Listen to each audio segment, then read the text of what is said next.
Magandang gabi po at magandang umaga sa buong mundo. Welcome po kayo sa aking channel, Barya Salapay TV. Pag-usapan po natin ngayon ang 50 euro cent from Italy. Nagkakalaga na po ng $50,000 po.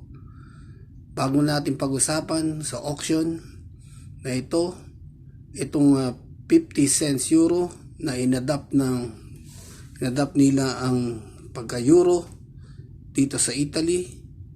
Ngayon po ay nagkakalaga na po siya ng $50,000.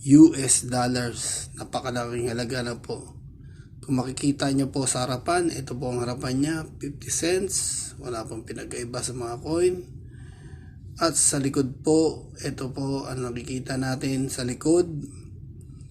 So, yan, may kabayo, nakasakay siya.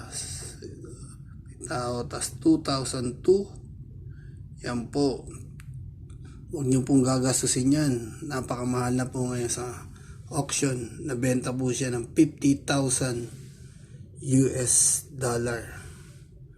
Yan po. Napakaganda ng coin.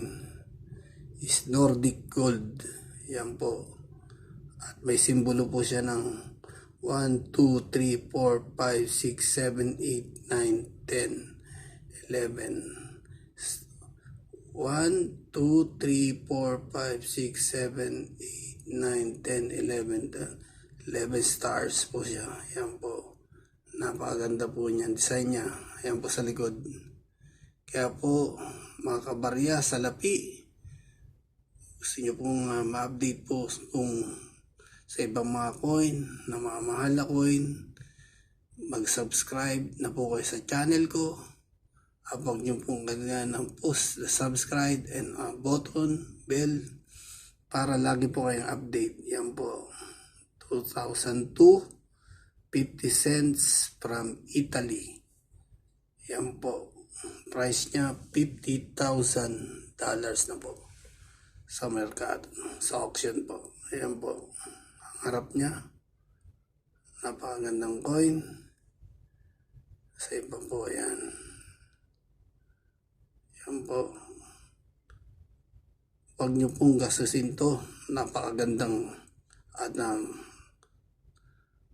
coin na to.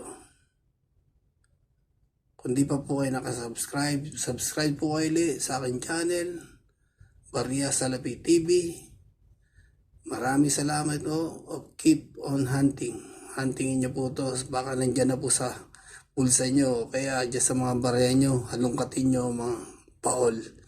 At baka makita nyo po itong 50 cents euro from Italy. Maraming salamat po at God bless. Happy hunting!